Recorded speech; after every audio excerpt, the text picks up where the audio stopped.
ఇక్కడ జియో ఫస్ట్ ఏమో ఇచ్చి సార్ ఎటువంటి ఎగ్జామ్ పెట్టుకోకుండా సర్టిఫికేట్ల కేవలము వీళ్ళ ఇష్టారాజ్యంగా దొంగ సర్టిఫికేట్ల ప్రకారము లేకపోతే వీళ్ళ సర్టిఫికేట్లు ఏదైతే కరెక్ట్ అనుకుంటారో దాని ప్రకారమే ఉద్యోగాలు ఇచ్చే కార్యక్రమాలు చేసినారు. ఆ తర్వాత వాళ్ళు ఉద్యోగాలు ఇచ్చేసిన తర్వాత ఆ సర్టిఫికేట్ మళ్ళీ జియో అది క్యాన్సిల్ చేసి ఇప్పుడు మళ్ళీ ఎగ్జామ్ మీరంతా రాయాలా అని చెప్పి అంటున్నారు. ఫస్ట్ ఏమో వాళ్ళు ఒక జీవో ఇచ్చినారు. అవును సార్. వీళ్ళు ఎలాంటి ఎగ్జామ్కు రాయాల్సిన అవసరం లేదు, వీళ్ళకు ఎగ్జామ్ రాయాల్సిన అవసరం లేకుండా కేవలం వీళ్ళ సర్టిఫికెట్ల ఆధారంగానే మేము అపాయింట్మెంట్ ఇస్తాము అని చెప్పి తర్వాత వాళ్ళు ఇష్టం వచ్చినట్టుగా ఆ కార్యక్రమాన్ని చేసినారు. నువ్వు సర్టిఫికెట్ల ఆధారంగా నువ్వు ఇంకా బలమైన సర్టిఫికెట్ పెట్టినా నీకు ఉద్యోగం ఇవ్వలేదు.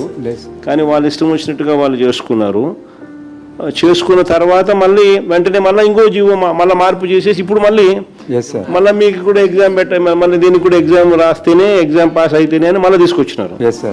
ఎవరికి మెయిల్ చేసేందుకు ఫస్ట్ జీవో తీసుకొచ్చినారు. తర్వాత ఎవరికి మళ్ళీ వాళ్ళ పని అయిపోయిన తర్వాత మళ్ళీ వెంటనే గేట్ ఎత్తినారు. మళ్ళీ పని అయిపోయిన తర్వాత మళ్ళీ గేట్ మూసినారు.